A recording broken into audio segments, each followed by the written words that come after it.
તો જય માતાજી મિત્રો, કેમ છો બધા? મજામાં હશો? તો આપણે આવી ગયા છે દૂધ ભરાવા. તો હવે ડેરીએ દૂધ ભરાવા આવ્યા છે અને ચલો તમને અંદરનો માહોલ બતાવીએ કે અંદર જેટલી ભીડ છે ને જેટલી લાઈન છે.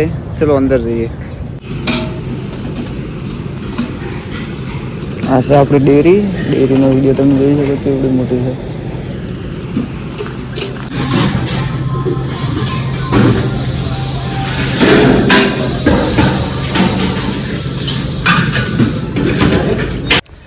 તો મિત્રો આપણે આવી ગયા છે આપણા ઘેર અને હવે ક્ષેત્રમાં હેડ્યા હતા પણ એક વસ્તુ તમને બતાવે એની પહેલાં તમે જુઓ, મસ્ત મજાનું જશ ઇન્ટરેસ્ટિંગ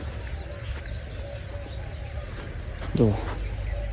ચો ઊંઝી રહ્યા તો હજી આળો મેળવી રહ્યા.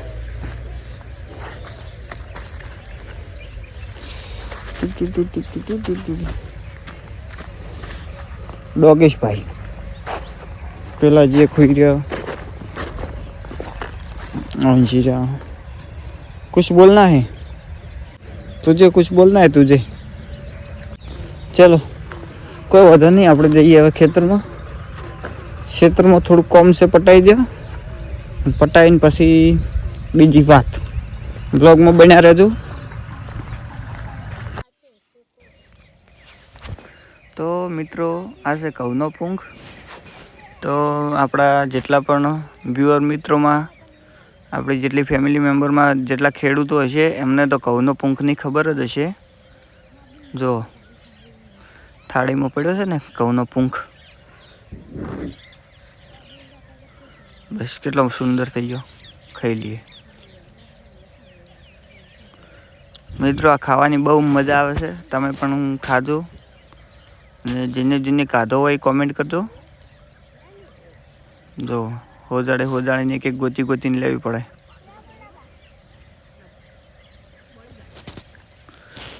ચોક તો બળી જઈએ આપણે. હાથમાં ઊંબી લેવાની જગ્યાએ એગારો લઈ દે ને તો પછી બળી જાવ. ચલો આપણે ઊંબીઓ ભેગી કરી અને એક બાજુ જઈને આપણે ખાઈએ. જેમ કે હોય કારણ આપણે મેળ નહીં આવે, આપણે અલગ જ આખા જતા રહે. તો આપણે આવી ગયા છે હવે ઘરમાં. હવે ઊંબીને ફોલીને પૂંખ કાઢવાનો છે અંદરથી.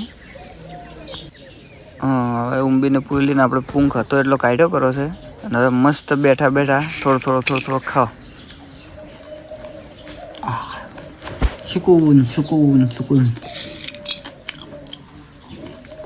મજા આવી ગઈ.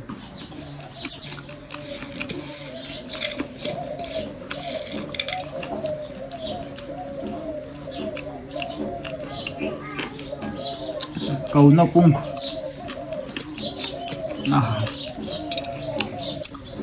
તમે પણ લગભગ ખાધો જ હશે. ખાધો હોય કોમેન્ટ કરી દો, ખાવાની જે મજા આવે.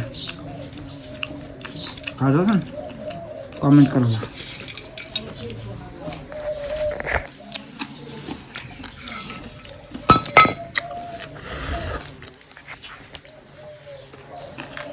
મજા આવી એક નંબર, ટોપ.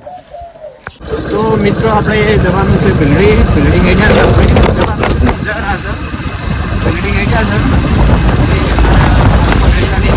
પાટા ત્યાંથી પહોંચ્યા હતા.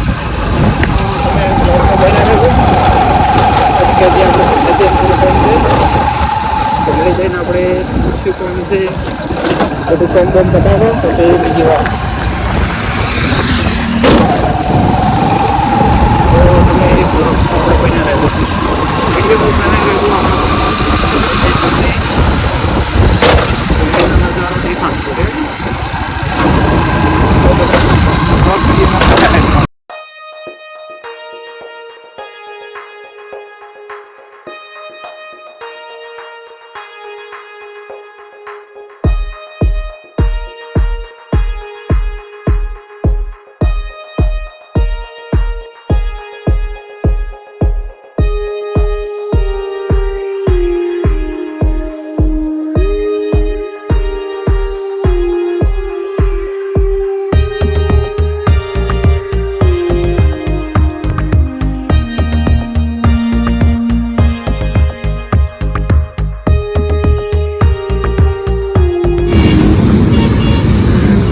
મિત્રો આપણે આપણું કોમ બોમ પટાવીને હવે થોડુંક બાઇકનું કામકાજ હતું તે કામકાજ બધું પટાવી અને હવે ઘરે નીકળ્યા છે.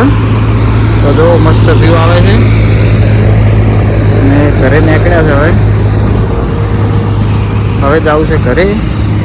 તો આજનો બ્લોગ આપણે અહીંયા જ પૂરો કરીએ છીએ. તો ચલો મળીએ નેક્સ્ટ બ્લોગની અંદર. તો ત્યાં સુધી જય માતાજી, જય દ્વારકાધીશ.